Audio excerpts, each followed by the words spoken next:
Aku tidak menangis. Kakiku turun satu persatu dari tangga kayu itu, pelan, seperti mayat hidup yang bergerak tanpa jiwa.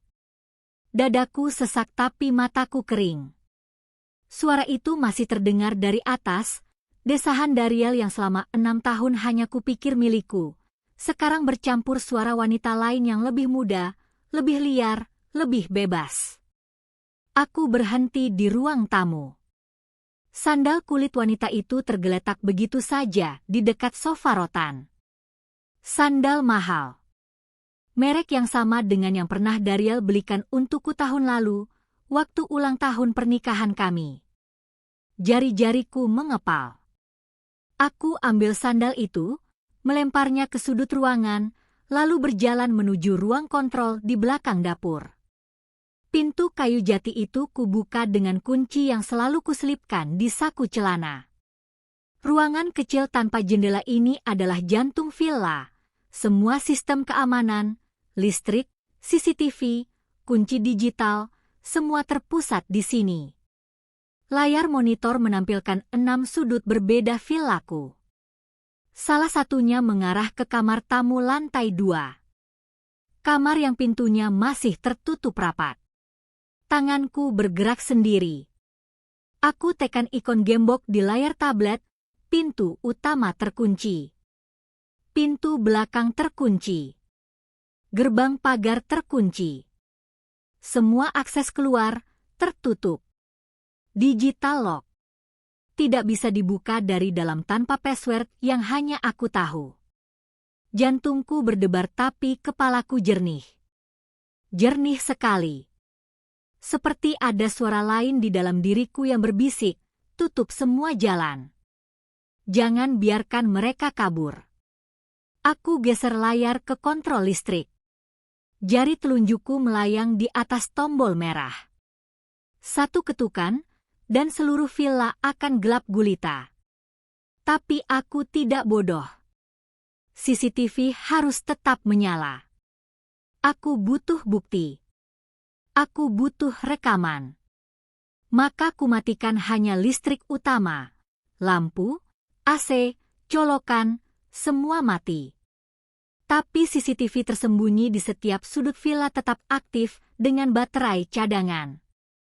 Layar monitor di depanku berkedip sekali, lalu kembali stabil. 6 sudut pandang. 6 saksi bisu.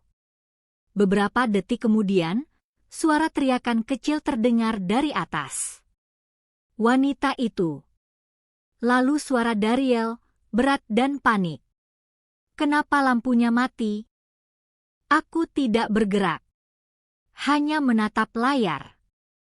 Kamar itu sekarang gelap, tapi kamera inframerah masih menangkap siluet 2 tubuh yang terpisah dengan cepat. Dariel bangkit, mencari ponsel. Cahaya layar ponselnya menerangi wajahnya, wajah yang biasa tersenyum padaku setiap pagi, sekarang kusut dan bingung. Ponselku bergetar. Namanya muncul di layar. Dariel. Aku abaikan. Bergetar lagi. Lagi. Lagi. Aku matikan suara dering, lalu meletakkan ponsel terbalik di meja. Mataku tidak lepas dari monitor. Dariel sudah berdiri, mengenakan celananya dengan tergesa. Wanita itu, aku belum lihat wajahnya dengan jelas, membungkus tubuhnya dengan selimut, duduk di pinggir kasur. Rambutnya panjang tergerai. Tubuhnya kurus. Muda. Dariel mencoba membuka pintu kamar. Tidak terkunci. Dia keluar, berlari ke tangga. Aku pindah pandangan ke kamera ruang tamu. Dia turun dengan ponsel di tangan, senternya menyala, menerangi ruangan yang mulai ditelan pagi abu-abu. Dia menuju pintu utama. Menarik gagangnya. Tidak terbuka. Dia tarik lebih kuat. Tendang. Hentak. Tidak terbuka. Aku lihat wajahnya di layar, panik berubah menjadi ketakutan. Dia tahu. Dia tahu aku yang lakukan ini. Ponselnya dia angkat lagi, meneleponku. Di layar ponselku, namanya berkedip untuk ke-7 kalinya. Aku pencet tombol rekam di tablet. Semua kamera mulai merekam otomatis ke cloud storage yang hanya aku yang punya akses. Bukti. Bukti yang tidak bisa dihapus. Bukti yang tidak bisa dibantah. Daryl berlari ke pintu belakang. Sama. Terkunci. Dia berteriak sekarang, bukan ke arahku, tapi ke wanita di atas. Cassandra, turun. Kita harus keluar. Cassandra. Namanya seperti tamparan. Cassandra Putri. Asisten marketingnya. Perempuan 27 tahun yang sering kuajak makan malam kalau aku datang ke kantornya. Perempuan yang tersenyum manis padaku sambil bilang, "Kakak Kirana baik banget, Mas Daryl beruntung punya istri seperti kakak." Kakiku lemas. Aku duduk di kursi putar, tapi mataku tetap terpaku di layar. Cassandra turun dengan kemeja Daryl yang menutupi tubuhnya. Dia menghampiri Daryl yang sekarang mencoba mendobrak jendela ruang makan. Kaca tebal. Anti pecah. Tidak akan bisa. Daryl, ini kenapa sih? Suara Cassandra terdengar lewat audio CCTV. Sedikit serak, sedikit takut. Kirana. Daryl menjawab dengan napas tersengal. Dia yang kunci semuanya. Cassandra terdiam. Lalu matanya membelalak. Kirana, di sini? Daryl tidak jawab. Dia terus meneleponku. Ke-8 kali. Ke-9. Ke-10. Aku ambil ponselku. Jari-jariku mengetik pesan singkat. Tidak panjang. Tidak penuh amarah. Hanya satu kalimat yang kubuat setenang mungkin. Nikmati sarapan kalian berdua. Aku sudah pesan untuk 2 orang. Kutekan kirim. 3 detik kemudian, Daryl membaca pesan itu. Aku lihat di layar, tubuhnya membeku. Ponselnya jatuh ke lantai. Cassandra meraihnya, membaca, lalu wajahnya memucat seperti kain kafan. Daryl mengangkat wajahnya, menatap langit-langit, seolah tahu aku sedang menonton. Mulutnya bergerak tanpa suara, membentuk kata yang sangat aku kenal, maafin aku. Tapi aku sudah tidak peduli lagi dengan maaf. Aku berdiri, keluar dari ruang kontrol, dan berjalan ke dapur.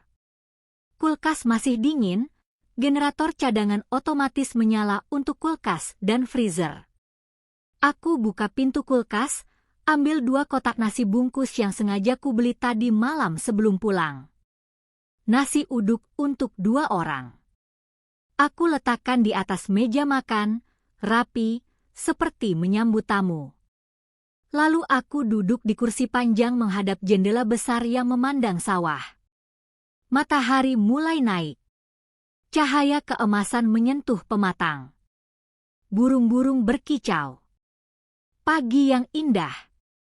Dan di suatu tempat di vilaku sendiri, suamiku terjebak bersama selingkuhannya, tanpa jalan keluar, tanpa listrik, tanpa alasan, tanpa masa depan. Aku kembali ke ruang kontrol dan mengunci pintunya dari dalam.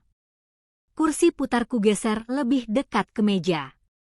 6 layar monitor menatapku seperti mata yang tidak berkedip. Di layar tengah, Daryl dan Cassandra masih mencoba mencari jalan keluar. Mereka sudah menyerah dengan pintu.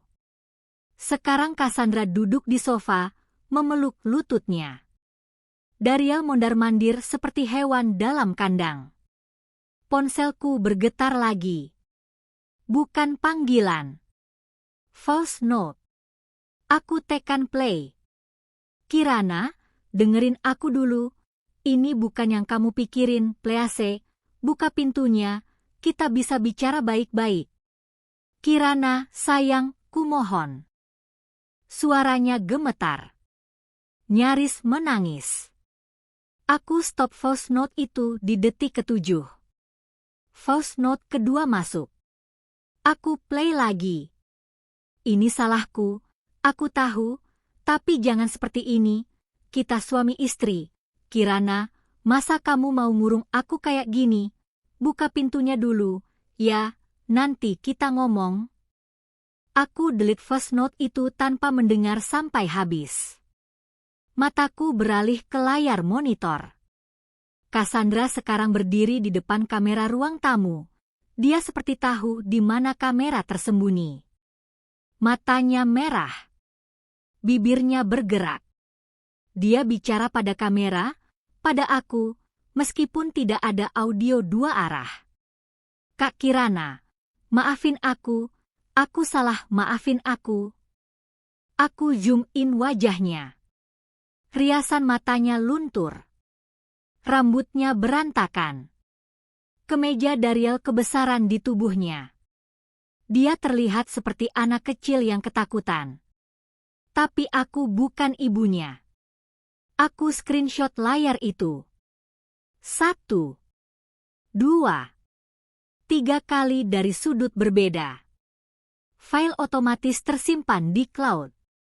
Aku buka laptop, login ke akun cloud storage, dan pindahkan semua file rekaman malam ini ke folder terpisah dengan password ganda. Voice note ketiga masuk. Aku lihat durasinya, 2 menit 17 detik. Panjang. Aku tidak play. Aku screenshot notifikasinya, lalu arsipkan. Ponselku berdering lagi. Kali ini bukan Dariel. Ibu Retno. Mertuaku. Aku angkat. Kirana, Dariel nelpon ibu tadi, katanya dia terkunci di villa. Kamu di sana? Suaranya ketu seperti biasa. Iya, Bu. Saya di sana. Terus kenapa kamu kunci dia? Aku diam sejenak. Tanganku menggenggam mouse laptop, mengarahkan kursor ke folder bukti CCTV. Karena Dariel tidak sendirian, Bu. Hening. Maksudnya? Nanti saya kirim foto sama videonya. Ibu bisa lihat sendiri. Aku tutup telepon sebelum dia sempat menjawab. Jari-jariku bergerak cepat. Aku pilih 3 foto paling jelas, Dariel dan Cassandra di kamar, Cassandra pakai kemeja Dariel, dan 1 foto mereka berdua di sofa sekarang. Aku kirim ke nomor Ibu Retno lewat WhatsApp. Tanpa caption. Tanpa penjelasan. Centang 2. Sudah dibaca. Ponsel Dariel berdering keras. Aku lihat di monitor, dia angkat dengan panik. Pasti Ibu Retno. Wajahnya langsung pucat. Mulutnya terbuka, menutup, terbuka lagi. Dia berusaha menjelaskan sesuatu tapi sepertinya dipotong. Telepon berakhir. Dariel melempar ponselnya ke sofa. Cassandra menghampirinya, menyentuh lengannya. Dariel menepis tangannya dengan kasar. Aku tersenyum tipis. Retakan pertama. Voice note keempat masuk. Dari Dariel lagi. Aku play sambil terus menatap layar. Kirana, ibu sudah tahu. Kenapa kamu laporin ke ibu? Ini urusan kita berdua. Jangan libatkan orang tua. Kirana, please, kita urus sendiri. Jangan bikin masalah makin gede.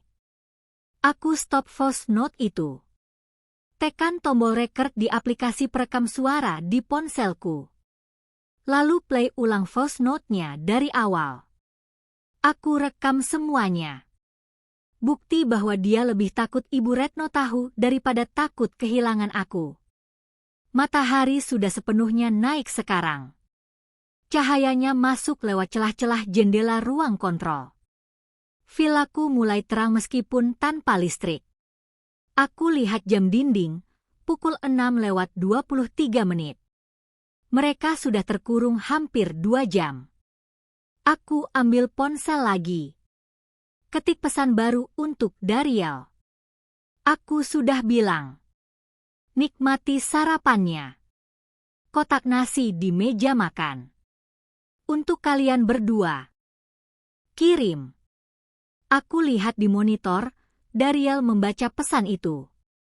Kepalanya menoleh ke meja makan. 2 kotak nasi masih tergeletak di sana, rapi, seperti suguhan terakhir. Cassandra mengikuti pandangannya. Dia berjalan ke meja, membuka salah satu kotak. Nasi uduk dengan lauk tempe orek dan telur dadar. Makanan sederhana. Makanan yang biasa ku beli kalau pulang malam. Dia tidak makan. Hanya menatapnya kosong. Dariel duduk di lantai, punggungnya bersandar di dinding. Tangannya menutupi wajahnya. Bahunya naik turun. Dia menangis. Aku screenshot layar itu juga. Voice note kelima masuk. Durasi 4 menit. Aku tidak buka. Langsung screenshot notifikasinya dan simpan sebagai bukti. Laptop di depanku menampilkan cloud storage yang sudah penuh, 32 file foto, 7 file video, total 800 MB. Semua terupload sempurna. Semua aman. Semua tidak bisa dihapus kecuali oleh aku. Aku buka browser. Login ke email. Kompose email baru. Penerima, pengacaraku, Mas Wisnu. Subjek, urgent, bukti perzinahan. Aku attach semua file dari cloud storage. Ketik satu kalimat di body email. Mas Wisnu, mohon diproses untuk gugatan cerai. Semua bukti terlampir. Saya ingin selesai secepat mungkin. Kursor melayang di atas tombol send. Jantungku berdebar. Tapi bukan karena takut. Bukan karena ragu. Ini titik balik yang tidak bisa diundur. Aku tekan send. Email terkirim. Notifikasi muncul, delivered successfully. Aku tutup laptop. Bersandar di kursi. Napas panjang keluar dari mulutku. Ponsel bergetar lagi, voice note ke-6 dari Dariel. Aku matikan data seluler. Matikan wifi. Aku tidak perlu mendengar apapun lagi dari dia. Di layar monitor, Dariel masih duduk di lantai. Cassandra sekarang berdiri di depan jendela, menatap sawah di luar dengan tatapan hampa. Mereka terkurung. Tidak ada jalan keluar. Tidak ada yang bisa mereka lakukan kecuali menunggu keputusanku. Dan aku belum selesai. Aku buka folder keuangan bersama di laptop, file yang tidak pernah kubuka sejak setahun lalu karena percaya Dariel mengelolanya dengan baik. Spreadsheet muncul di layar. Kolom pemasukan. Kolom pengeluaran. Kolom transfer. Mataku menyusuri angka-angka itu baris demi baris. Transfer pertama kulihat di bulan Juni tahun lalu. 5 juta rupiah. Ke rekening atas nama Cassandra Putri. Catatan, bonus kinerja. Aku scroll ke bawah. Juli, 10 juta. Agustus, 15 juta. September, 20 juta. Tanganku berhenti scrolling. Napas tercekat di tenggorokan. Oktober, 30 juta. November, 40 juta. Desember, 50 juta. Januari tahun ini, 75 juta. Aku hitung manual di kalkulator. Total 8 bulan terakhir, 450 juta rupiah. Hampir setengah miliar. Aku buka tab banking online. Login dengan akun bersama. Saldo rekening tabungan kami yang dulu selalu di atas 1 miliar sekarang tinggal 230 juta. Sebagian besar hilang. Aku cek mutasi rekening. Transfer keluar. Transfer keluar. Transfer keluar. Semua ke Cassandra. Semua dengan catatan berbeda. Reimbursement kantor, bayar vendor, investasi proyek. Bohong semua. Aku klik tab lain, rekening khusus untuk dana villa. Dana yang kusisihkan dari keuntungan bisnisku sendiri selama 5 tahun.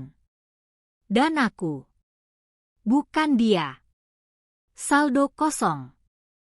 0 rupiah. Aku refresh halaman. Masih 0.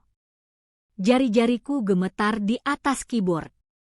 Aku cek histori transaksi. Bulan lalu ada penarikan besar, 150 juta rupiah. Catatan, pencairan dana investasi. Investasi apa? Aku buka email lama. Cari kata kunci, investasi, dan properti. Email dari bulan Februari muncul, dari notaris Pak Handoko. Subjek, konfirmasi gadai sertifikat. Aku buka email itu. Mataku membaca cepat. Sesuai permintaan Bapak Daryl Wicaksono, proses gadai sertifikat villa atas nama Ibu Kirana Ardhani telah selesai. Dana cair sebesar 350 juta rupiah. 350 juta. Aku scroll lebih jauh. Ada lampiran dokumen. Aku buka. Sertifikat villaku, sertifikat yang kudapat dari kerja kerasku sendiri, sekarang tergadai di bank dengan jaminan pinjaman atas nama Daryl. Dan di bawahnya ada dokumen kedua. Perjanjian pembelian apartemen. Lokasi, Jakarta Selatan. Nama pembeli, Cassandra Putri. Sumber dana, pinjaman dengan jaminan sertifikat villa milik Kirana Ardhani. Laptopku hampir terjatuh dari pangkuanku. Dia bukan cuma selingkuh. Dia mencuri masa depanku. Dia gadaikan properti yang kubeli dengan uangku sendiri untuk membelikan apartemen buat selingkuhannya. Aku tutup mata. 1 detik. 2 detik. 3 detik. Lalu kubuka lagi. Tidak ada air mata. Hanya kepastian dingin yang menusuk tulang. Aku ambil ponsel. Cari kontak Pak Handoko, notaris. Tekan panggilan. 2 nada tunggu. Dia angkat. Selamat pagi, Bu Kirana. Pak Handoko, saya butuh bantuan mendesak. Sertifikat villa saya digadaikan tanpa izin tertulis dari saya. Apa itu bisa dilaporkan sebagai penggelapan? Hening sejenak.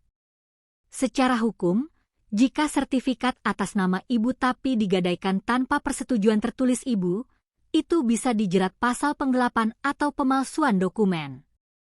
Ibu punya bukti? Ada. Email Bapak sendiri dan dokumen gadai. Baik. Saya sarankan Ibu langsung laporkan ke polisi dan blokir sertifikat itu di BPN hari ini juga sebelum ada transaksi lanjutan. Bisa diurus hari ini? Bisa. Saya bantu siapkan surat kuasa dan dokumen pendukung. Ibu ke kantor saya jam 9. Aku lihat jam, pukul 7:05. Saya sampai di sana jam 9 kurang. Aku tutup telepon. Langsung hubungi Mas Wisnu, pengacaraku. Dia angkat di dering kedua. Bu Kirana, saya baru baca email Ibu. Saya sudah siapkan draft gugatan cerai. Tapi sepertinya ada masalah lain. Mas, suami saya gadaikan sertifikat villa tanpa izin saya. Uangnya buat beli apartemen atas nama selingkuhannya. Saya mau lapor polisi sekaligus blokir semua aset bersama. Bisa diurus pagi ini? Wisnu tidak langsung menjawab. Aku dengar suara keyboard mengetik cepat di seberang. Bisa. Tapi ibu harus datang langsung ke kantor saya bawa dokumen asli, KTP, sertifikat kalau ada, buku nikah, dan bukti transfer. Saya urus surat blokir aset dan laporan ke polisi sekaligus. Ibu bisa sampai kantor jam berapa? Jam 10. Saya ke notaris dulu jam 9. Oke. Saya tunggu. Telepon berakhir. Aku berdiri dari kursi. Keluar dari ruang kontrol. Berjalan ke kamar utama di lantai bawah, kamarku sendiri yang tidak pernah Daryl sentuh lagi sejak setahun lalu karena dia bilang lebih suka kamar atas yang lebih sejuk. Sekarang aku tahu kenapa. Aku buka lemari besi kecil di sudut kamar. Ambil map biru berisi semua dokumen penting, sertifikat villa asli, KTP, buku nikah, NPWP, dan dokumen pendirian usaha. Semuanya atas namaku. Semuanya milikku. Aku masukkan semuanya ke tas ransel hitam. Lalu ambil charger laptop dan powerbank. Aku tidak tahu akan kemana setelah ini, tapi aku tidak akan pulang ke villa ini dalam waktu dekat. Sebelum keluar kamar, aku lihat bingkai foto pernikahan kami di meja nakas. Aku dan Daryl tersenyum lebar di depan pelaminan 6 tahun lalu. Senyum yang sekarang terasa seperti lelucon sadis. Aku ambil bingkai itu. Buka kacanya. Ambil fotonya. Robek jadi 2, aku dan dia terpisah. Bagian Daryl kulempar ke tempat sampah. Bagianku kusimpan di dalam map biru. Pengingat bahwa aku pernah cukup bodoh untuk percaya. Aku keluar kamar. Berjalan ke ruang kontrol lagi. Di monitor, Daryl dan Cassandra masih terjebak. Cassandra sudah tertidur di sofa. Daryl duduk di lantai, memeluk lututnya, menatap kosong ke depan. Aku ambil remote kontrol digital lock. Jadwalkan pembukaan otomatis pukul 9 pagi, 1 jam lagi. Cukup waktu untuk aku pergi tanpa harus bertemu mereka. Aku matikan semua monitor. Ambil tas. Berjalan ke pintu belakang villa yang punya akses manual khusus untuk pemilik. Sebelum buka pintu, ponselku bergetar. Pesan dari nomor tidak dikenal. Bu Kirana, saya Diah Ayu. Saya perlu bicara dengan ibu tentang Mas Daryl. Ini penting. Aku baca ulang pesan itu 2 kali. Siapa Diah Ayu? Aku baru sampai di halaman parkir kantor notaris ketika Mas Bagaskara menelepon. Bu Kirana, saya di depan villa sekarang. Saya bawa sesuatu yang perlu ibu lihat. Penting. Suaranya berat. Tidak seperti biasanya. Sekarang saya di kota, Mas. Ada apa memangnya? Saya tunggu di warung kopi depan gang villa. Saya sudah simpan ini 3 bulan, tapi kemarin saya lihat mobil Mas Daryl parkir semalam, saya rasa ibu harus tahu. Aku putar balik mobil tanpa berpikir panjang. 20 menit kemudian aku sampai di warung kopi sederhana di ujung gang. Mas Bagaskara sudah duduk di meja pojok, topi baseball menutupi kepalanya. Di tangannya ada flash disk biru kecil. Aku duduk di seberangnya. Dia geser flash disk itu ke arahku. Ini rekaman CCTV villa 3 bulan terakhir, Bu. Saya backup sendiri setiap minggu karena saya merasa ada yang tidak beres. Aku ambil flash disk itu. Dingin di telapak tanganku. Tidak beres gimana? Mas Bagaskara menarik napas panjang. Matanya tidak berani menatapku langsung. Mas Daryl sering bawa perempuan ke villa kalau ibu ke Jakarta. Bukan sekali 2 kali, Bu. Saya hitung 11 kali. Selalu perempuan yang sama. 11 kali. Aku genggam flash disk itu lebih erat. Kenapa baru sekarang bilang? Saya takut salah sangka, Bu. Takut itu cuma teman kantor atau klien. Tapi kemarin saya lihat mereka menginap. Lampunya mati tengah malam. Mobilnya baru pergi subuh tadi. Saya yakin itu bukan urusan bisnis lagi. Aku masukkan flash disk ke dalam tas. Berdiri. Terima kasih, Mas. Maaf baru sekarang saya kasih tahu, Bu. Aku tidak jawab. Langsung jalan ke mobil. Nyalakan mesin. Tapi tidak langsung jalan. Aku colok flash disk itu ke USB port di dashboard. Layar head unit mobil menyala. Folder file video muncul. 11 file. Setiap file diberi nama tanggal. Aku klik file pertama, tanggal 2 Oktober tahun lalu. Video buram sejenak, lalu fokus. Pintu villa terbuka. Daryl masuk duluan. Di belakangnya, Cassandra. Mereka tertawa. Cassandra memeluk pinggang Daryl dari belakang. Aku skip ke menit kelima. Mereka di ruang tamu. Cassandra duduk di pangkuan Daryl di sofa yang kubeli dengan uangku sendiri.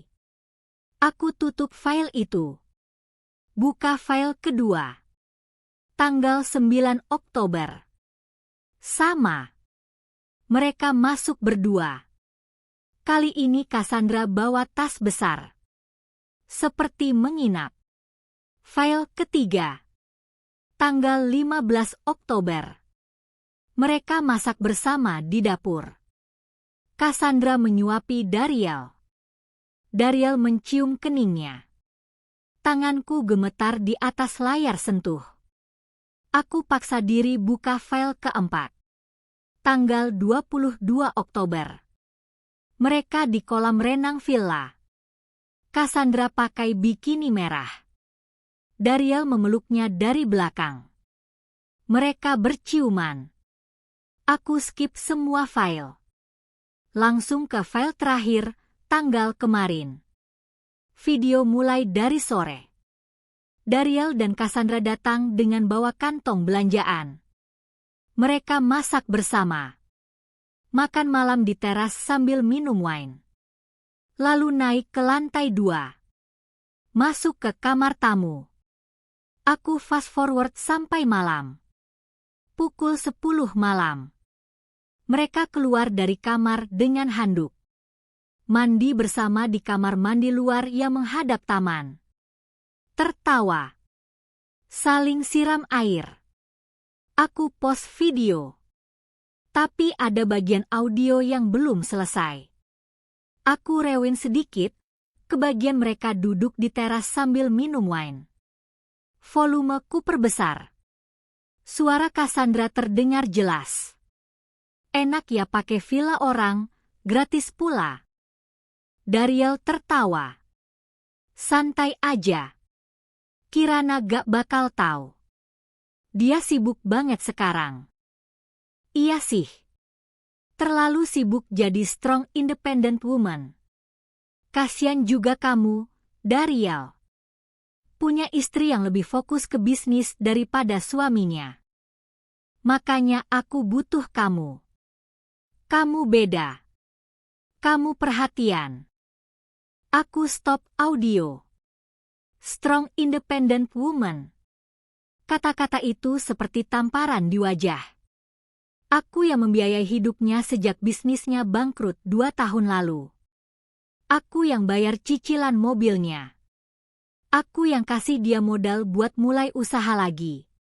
Dan sekarang aku dihina karena terlalu sibuk, sibuk menghidupi dia. Aku cabut flash disk dari dashboard. Masukkan ke dalam tas bersama dokumen-dokumen lain. Ponsel berdering. Mas Wisnu. Bu Kirana, Ibu sudah sampai kantor? Aku lihat jam. Pukul 10:15. Aku terlambat. Maaf Mas, saya sebentar lagi sampai. Ada sesuatu yang harus saya urus dulu. Tidak masalah. Saya tunggu sampai siang. Aku matikan telepon. Buka aplikasi kontak.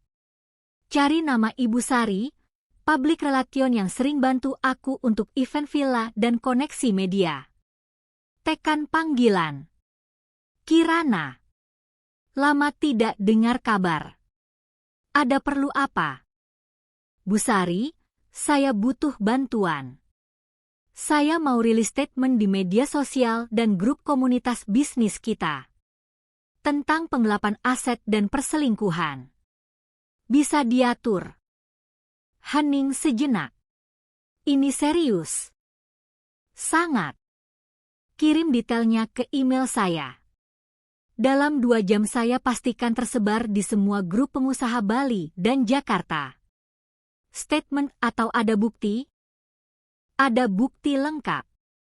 Video, dokumen transfer, semua. Kirim sekarang. Saya bantu viralkan. Telepon ditutup. Aku buka laptop. Duduk di kursi mobil dengan laptop di pangkuan. Tulis email kilat ke Bu Sari. Subjek, peringatan kepada rekan bisnis, penggelapan aset oleh Daryl Wicaksono. Saya, Kirana Arghani, pemilik Villa Arghani Ubud, dengan ini memberitahukan bahwa suami saya, Daryl Wicaksono, telah menggadaikan sertifikat properti milik saya tanpa izin tertulis dan menggunakan dana hasil gadai untuk kepentingan pribadi bersama selingkuhannya, Cassandra Putri.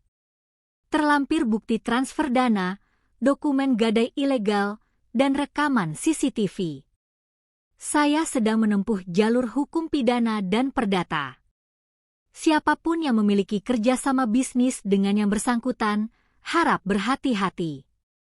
Aku attach semua file, screenshot transfer, dokumen gadai, dan 3 video terpilih dari flash disk. Tekan send. Email terkirim. 5 menit kemudian Bu Sari balas. Sudah saya forward ke 5 grup pengusaha dan 3 media online yang punya rubrik bisnis. Dalam 1 jam ini akan tersebar. Aku tutup laptop. Nyalakan mesin mobil. Jalan menuju kantor Mas Wisnu. Di perjalanan, ponsel tidak berhenti bergetar. Notifikasi masuk bertubi-tubi. Pesan dari teman-teman sesama pengusaha. Dari rekan bisnis Daryl. Dari kenalan lama. Kirana, benar ini? Astaga, aku baru baca statement kamu. Daryl beneran selingkuh? Gak nyangka. Aku tidak balas satu pun. Hanya fokus menyetir. Tapi satu notifikasi membuat tanganku berhenti di setir. Pesan dari nomor Daryl. Kirana, apa yang kamu lakukan? Kenapa kamu sebar ini kemana-mana? Ini merusak reputasi aku. Aku balas dengan 1 kalimat. Kamu yang rusak duluan. Aku cuma pastikan semua orang tahu siapa kamu sebenarnya. Aku kembali ke villa tepat pukul 9:10, 10 menit setelah sistem pembukaan otomatis bekerja. Mobil Ibu Retno sudah terparkir di halaman depan. Mobil hitam besar yang selalu diparkir rapi dan bersih. Pintunya terbuka. Ibu Retno berdiri di teras dengan tas tangan di lengannya, wajahnya merah padam. Aku turun dari mobil. Ibu Retno langsung menghampiriku. Kirana, saya sudah lihat semua bukti yang kamu kirim. Saya minta maaf atas kelakuan anak saya. Ini pertama kalinya Ibu Retno minta maaf padaku dalam 6 tahun pernikahan kami. Ibu tidak perlu minta maaf. Ini bukan salah Ibu. Saya yang didik dia jadi seperti ini. Saya yang terlalu memanjakan dia. Aku tidak sempat jawab karena pintu villa terbuka dari dalam. Daryl keluar duluan. Rambutnya acak-acakan. Kemejanya kusut. Matanya bengkak. Di belakangnya, Cassandra berjalan lambat dengan kepala tertunduk, masih pakai kemeja Daryl yang kebesaran. Daryl berhenti begitu melihat Ibu Retno. Wajahnya langsung memucat. Bu? Jangan panggil saya Ibu. Suara Ibu Retno tajam seperti pisau. Kamu memalukan keluarga kita, Daryl. Kamu memalukan saya. Daryl membuka mulut tapi tidak ada suara keluar. Cassandra berdiri di belakangnya, tubuhnya gemetar. Mas Bagaskara dan 2 staf villa lain berdiri di samping gedung, berpura-pura sibuk menyiram tanaman tapi jelas mereka mendengar semuanya. Beberapa tamu villa yang menginap di unit sebelah mulai keluar dari kamar mereka, penasaran dengan keributan. Ibu Retno melangkah lebih dekat ke Daryl. Menampar pipinya keras. Tamparan itu bergema. Daryl tersentak. Cassandra memeki kecil. Kamu gadaikan properti istri kamu sendiri untuk perempuan ini? Ibu Retno menunjuk Cassandra dengan dagu. Kamu selingkuh dengan bawahan kamu sendiri? Kamu pikir saya besarkan kamu buat jadi sampah seperti ini? Daryl tidak menjawab. Tangannya menyentuh pipinya yang merah. Aku berdiri diam di samping Ibu Retno. Menatap Daryl tanpa ekspresi. Tidak ada amarah lagi di dadaku. Hanya kekosongan. Cassandra maju selangkah. Air matanya mengalir deras. Kak Kirana, maafin aku salah, aku benar-benar minta maaf. Aku tatap dia. Wanita yang tertawa di video rekaman. Wanita yang bilang aku terlalu sibuk jadi strong independent woman. Wanita yang pakai villaku seperti miliknya sendiri. Maaf diterima kalau ada ganti rugi, kataku datar. Kalian berdua akan saya tuntut secara hukum. Penggelapan aset, pemalsuan dokumen, dan penipuan. Semua sudah saya laporkan ke polisi pagi ini. Cassandra mundur seperti ditampar. Kak, aku tidak tahu kalau. Tidak tahu apa? Tidak tahu dia punya istri? Tidak tahu villa ini milik siapa? Atau tidak tahu bahwa apartemen yang dia belikan buat kamu pakai uang hasil gadai sertifikat milik saya? Cassandra terdiam. Bibirnya bergetar. Daryl akhirnya bicara. Suaranya serak. Kirana, jangan libatkan Cassandra. Ini salah aku sepenuhnya. Dia tidak tahu apa-apa soal keuangan kita. Tutup mulut kamu, Daryl. Ibu Retno memotong. Kamu tidak punya hak bicara lagi di sini. Ibu Retno berbalik ke arahku. Kirana, kamu lakukan apa yang perlu kamu lakukan. Saya dukung penuh. Kalau perlu saksi, saya akan bersaksi di pengadilan bahwa anak saya ini memang tidak layak jadi suami. Aku angguk pelan. Terima kasih, Bu. Ibu Retno menatap Daryl 1 kali terakhir. Kamu tidak usah pulang ke rumah. Saya malu punya anak seperti kamu. Lalu dia berjalan ke mobilnya, masuk, dan pergi tanpa menoleh lagi. Daryl berdiri terpaku. Tangannya mengepal di sisi tubuh. Matanya menatap tanah. Aku ambil ponsel dari saku. Buka aplikasi email. Ketik alamat Harde kantor Daryl dan Cassandra, perusahaan properti tempat mereka bekerja. Subjek, laporan konflik kepentingan dan penyalahgunaan wewenang. Isi email singkat. Kepada tim HRD. Saya laporkan bahwa karyawan Anda, Cassandra Putri, telah terlibat hubungan tidak profesional dengan atasannya, Daryl Wicaksono, yang mengakibatkan penyalahgunaan aset perusahaan dan konflik kepentingan. Terlampir bukti transfer dana perusahaan ke rekening pribadi Cassandra dengan dalih reimbursemen palsu, serta bukti mereka menggunakan properti klien untuk kepentingan pribadi tanpa izin. Mohon ditindaklanjuti sesuai kebijakan perusahaan. Aku atas screenshot transfer dari rekening bersama kami dan 3 video dari flash disk Mas Bagaskara. Tekan send. Email terkirim. Cassandra seperti tahu apa yang baru kulakukan. Matanya membelalak. Kak, jangan. Itu kerjaanku, satu-satunya yang aku punya. Kamu pikir soal pekerjaanmu sekarang? Aku bertanya pelan. Kemarin kamu bilang aku terlalu sibuk kerja. Sekarang kamu khawatir soal kerjaan sendiri? Lucu. Cassandra menangis makin keras. Lututnya hampir menyentuh tanah. Daryl meraih lenganku. Aku tepis tangannya dengan keras. Jangan sentuh saya. Kirana, please, kita bisa selesaikan ini baik-baik.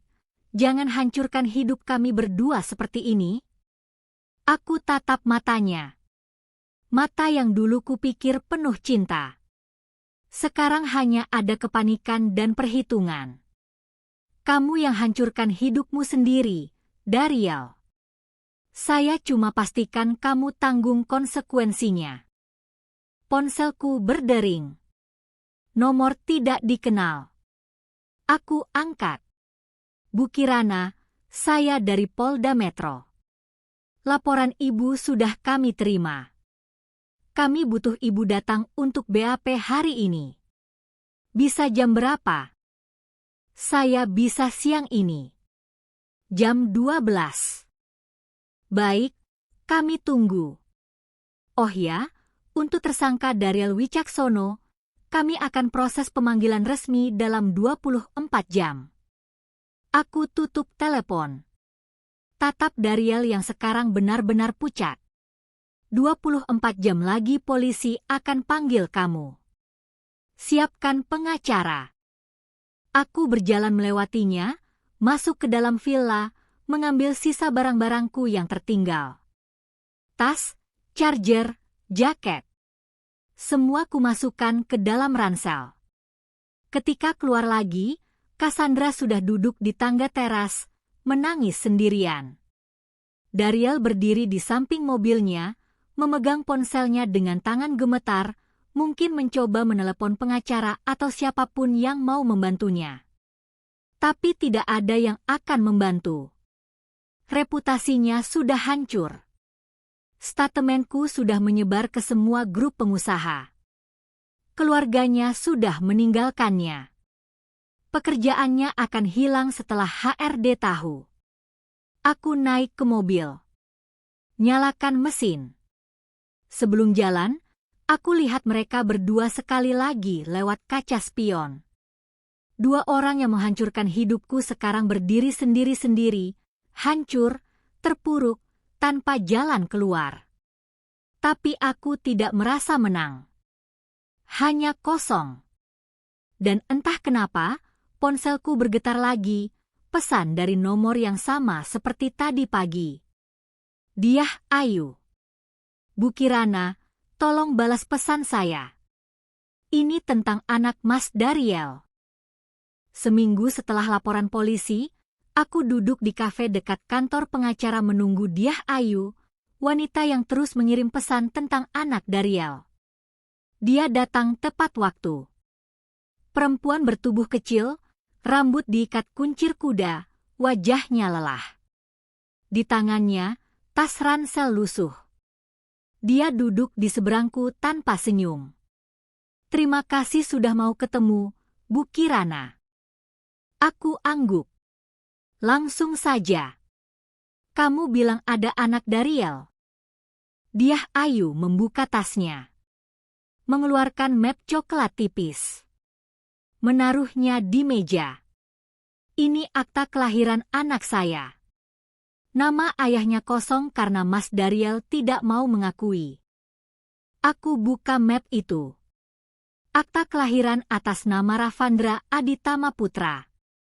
Tanggal lahir 23 Maret 2022. Usia 3 tahun.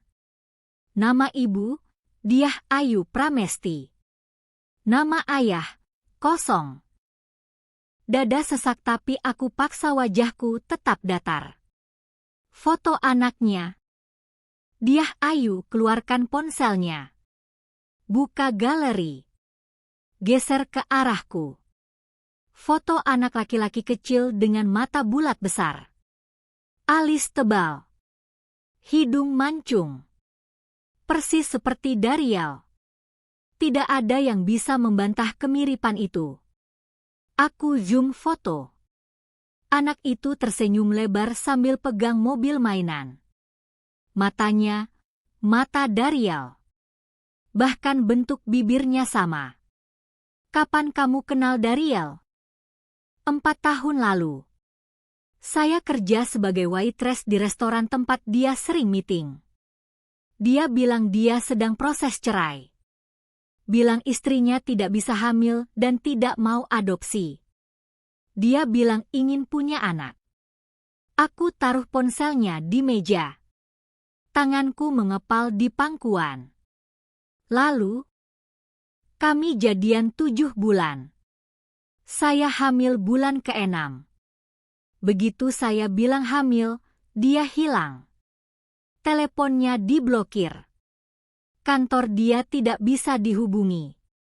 Saya cari ke rumahnya tapi satpam tidak izinkan saya masuk. Dia menunduk. Suaranya mulai bergetar. Saya lahiran sendirian, Bu.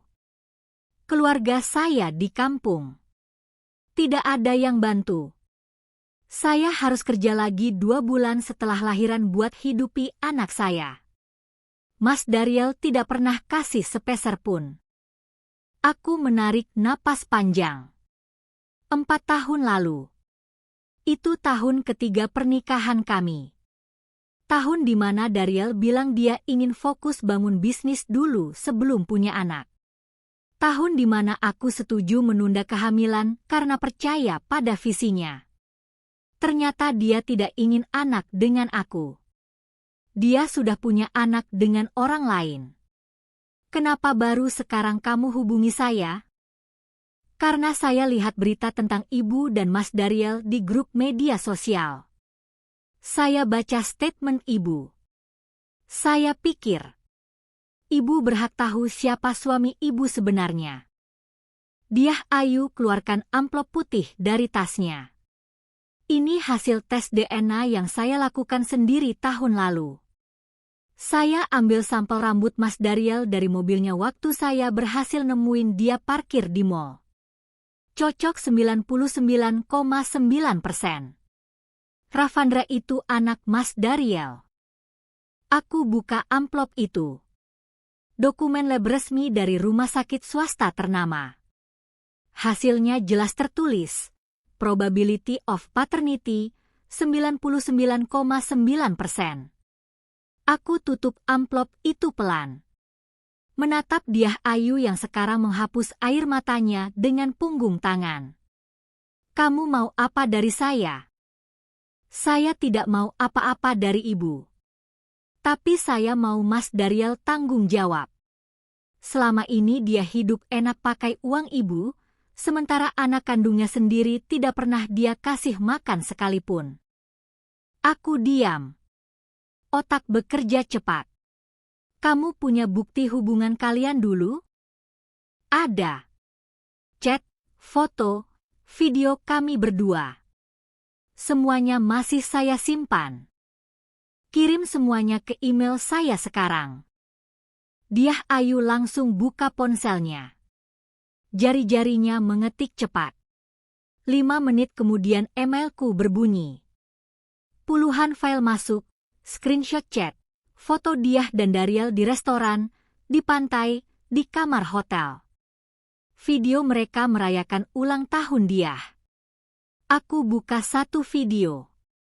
Daryl memeluk Diah dari belakang, mencium pipinya, lalu berbisik, "Nanti kalau aku sudah cerai, kita nikah ya.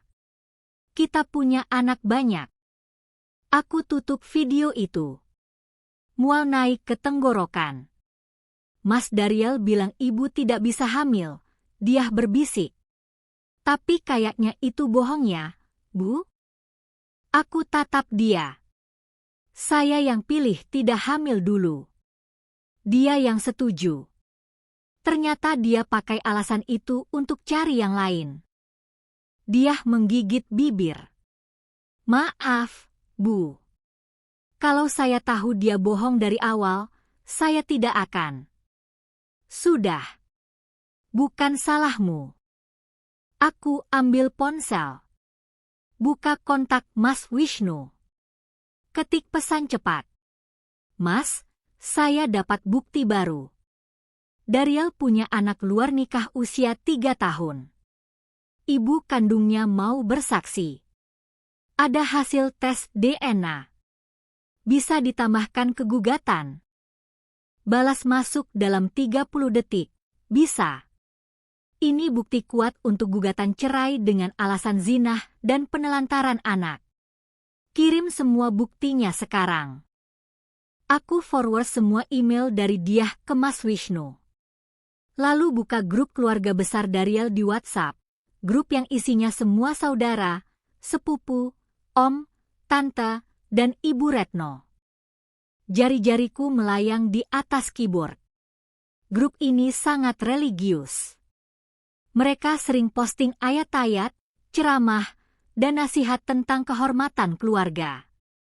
Daryl selalu dipuja sebagai cucu kesayangan yang sukses karena didukung istri sholehah. Aku ketik pesan. "Assalamualaikum keluarga. Saya Kirana. Saya informasikan bahwa Daryl memiliki anak luar nikah bernama Ravandra, usia 3 tahun, hasil hubungan dengan wanita lain 4 tahun lalu, saat kami masih menikah. Terlampir bukti akta kelahiran, hasil tes DNA, dan dokumentasi hubungan mereka. Anak ini tidak pernah diakui dan tidak pernah diberi nafkah oleh Daryl. Mohon keluarga mengetahui hal ini." Aku attach foto akta kelahiran, hasil tes DNA, dan 3 foto Daryl bersama Diah.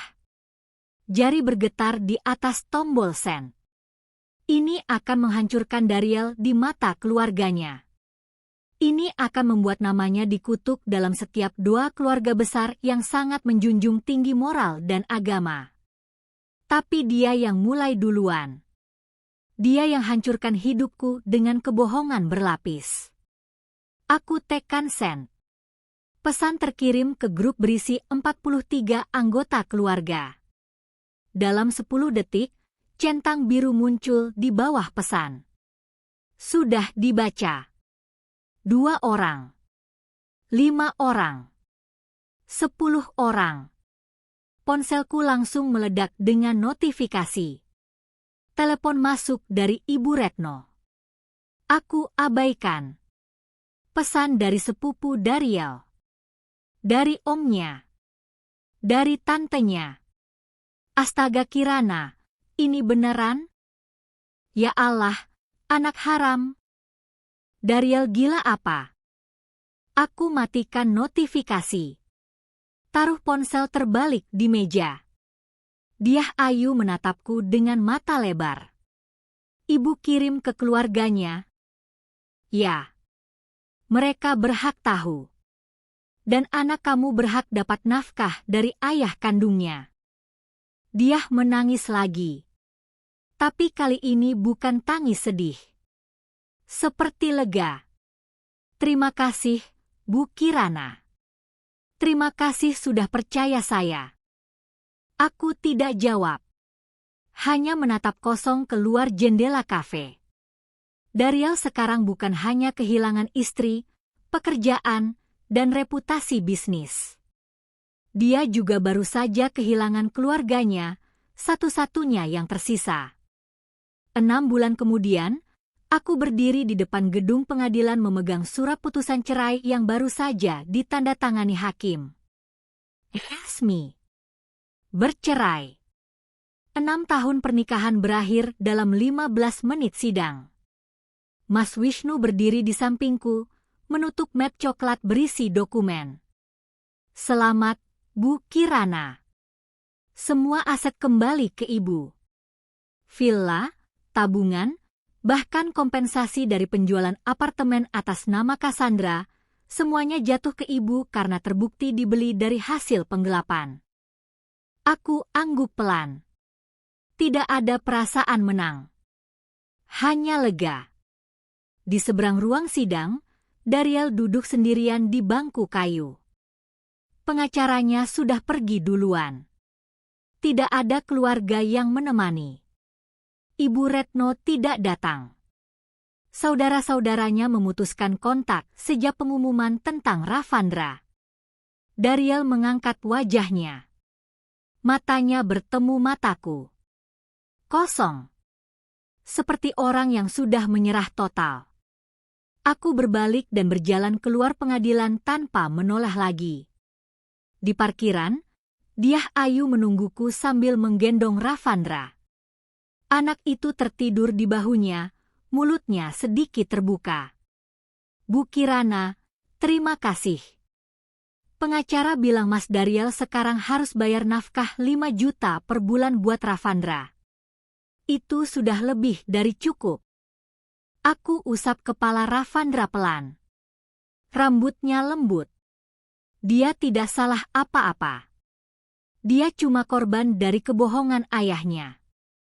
Kamu jaga dia baik-baik. Jangan sampai dia tumbuh seperti bapaknya.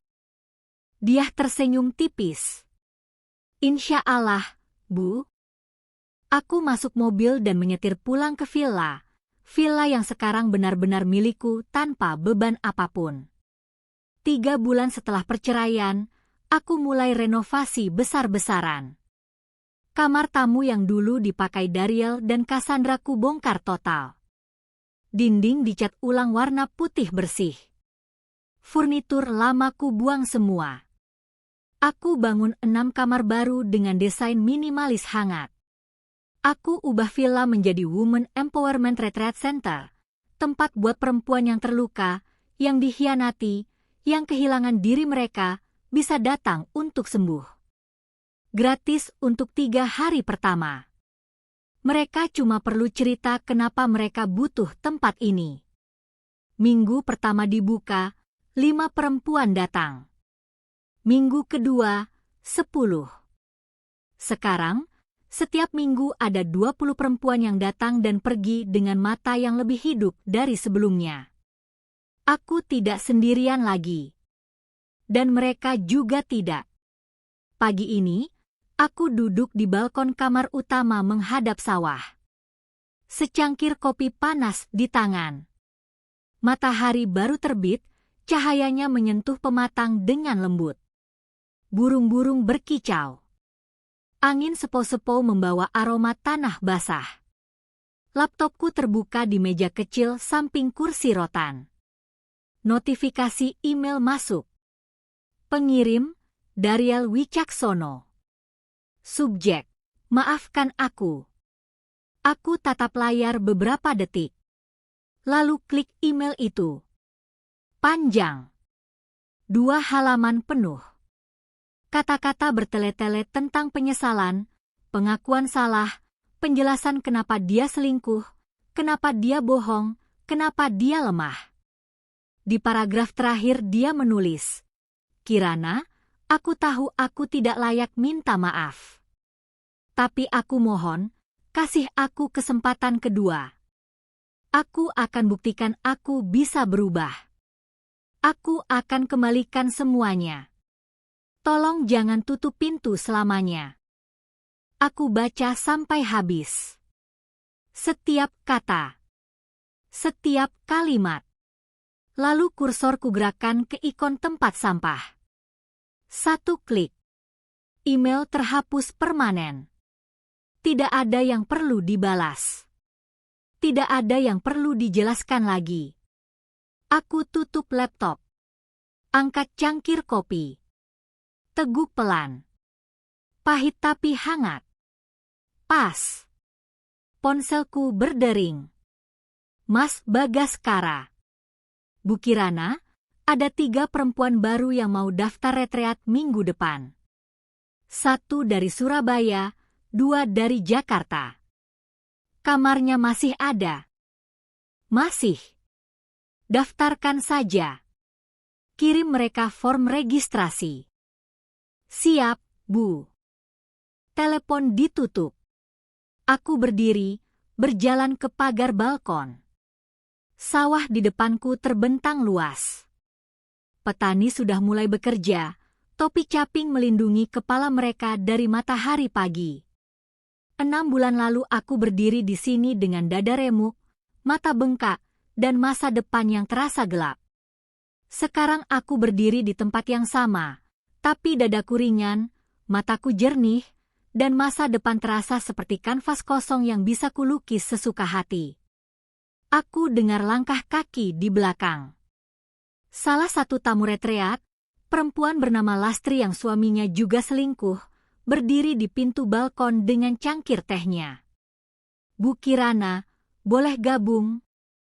Boleh. Lastri duduk di kursi sebelah. Kami diam-diam menikmati pemandangan. Bu Kirana, dia mulai bicara pelan, apa ibu pernah nyesal? Maksudnya, cerain dia? Soalnya suami saya terus minta balik. Katanya dia udah tobat. Aku tatap dia. Wajahnya masih sembab. Matanya masih memerah. Dia baru 3 hari di sini. Aku tidak pernah sekalipun nyesel, jawabku jujur. Yang aku sesali cuma satu, kenapa aku tidak keluar lebih cepat? Lastri mengangguk pelan. Air matanya mulai turun tapi dia tersenyum tipis. Kami duduk dalam diam lagi. Angin bertiup lebih kencang. Daun-daun pohon kelapa bergoyang. Di kejauhan, aku lihat Mas Bagaskara sedang menyiram tanaman di taman depan. Dia melambaikan tangan ke arahku. Aku balas lambaian. Ponselku bergetar lagi. Kali ini bukan telepon atau email. Notifikasi dari media sosial. Postingan dari Bu Sari, public relation yang dulu bantu viralkan statementku. Foto villa baruku dengan caption, Villa Ardhani sekarang jadi safe space buat perempuan yang butuh healing. Respect buat Bu Kirana yang ubah luka jadi kekuatan buat bantu sesama. This is real empowerment. Postingan itu sudah di-like 200 orang dan di-share puluhan kali. Komentar-komentar berdatangan. Salut buat Bu Kirana. Strong woman yang beneran strong. Gue pengen daftar retreatnya. Butuh banget healing kayak gini. Ini baru pemalasan yang elegan. Gak usah rusak dia, tinggal fokus bangun diri sendiri. Aku tidak reply satupun.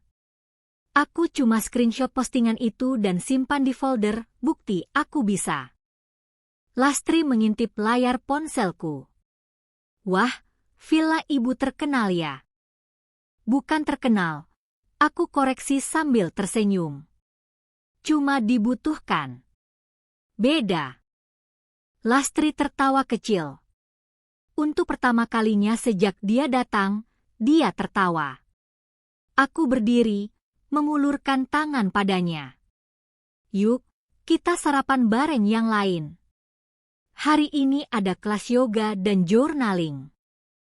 Lastri menggenggam tanganku dan berdiri. Kami berjalan bersama turun ke ruang makan di mana 4 perempuan lain sudah berkumpul di meja panjang kayu. Mereka semua punya cerita berbeda. Suami selingkuh. KDRT. Manipulasi emosional. Toxic relationship. Tapi mereka semua datang ke tempat yang sama, tempat di mana tidak ada yang menghakimi, tidak ada yang bilang, sabar aja, tidak ada yang menyalahkan mereka karena pergi. Aku duduk di ujung meja, menatap mereka satu persatu. Wajah-wajah yang perlahan mulai pulih. Dan aku tahu, ini yang selalu seharusnya kulakukan. Bukan jadi istri yang sempurna untuk pria yang salah, tapi jadi perempuan yang cukup kuat untuk berdiri sendiri dan cukup murah hati untuk mengulurkan tangan ke perempuan lain yang masih terjatuh. Malam harinya, setelah semua tamu tidur, aku kembali ke balkon dengan selimut di bahu. Langit penuh bintang. Tidak ada polusi cahaya di sini. Hanya kegelapan yang jernih. Aku ingat 6 bulan lalu, aku menangis di tempat ini, bertanya-tanya apa yang salah denganku. Sekarang aku tahu jawabannya, tidak ada yang salah denganku. Yang salah adalah aku bertahan terlalu lama di tempat yang tidak pernah aman untukku. Tapi sekarang aku aman. Sekarang aku bebas. Dan untuk pertama kalinya dalam 6 tahun, senyumku bukan untuk orang lain, tapi untuk diriku sendiri.